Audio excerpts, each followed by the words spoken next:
Hello. Welcome to Microsoft Power Automate crash course.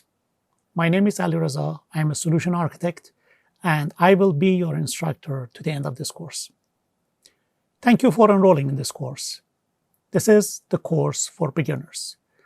We start from ground zero, and we will walk through every single topic in Microsoft Power Automate, and we will learn how to create workflows and connect it to different services and interact with different solutions or different people. Before we start, we want to make sure we are all on the same page.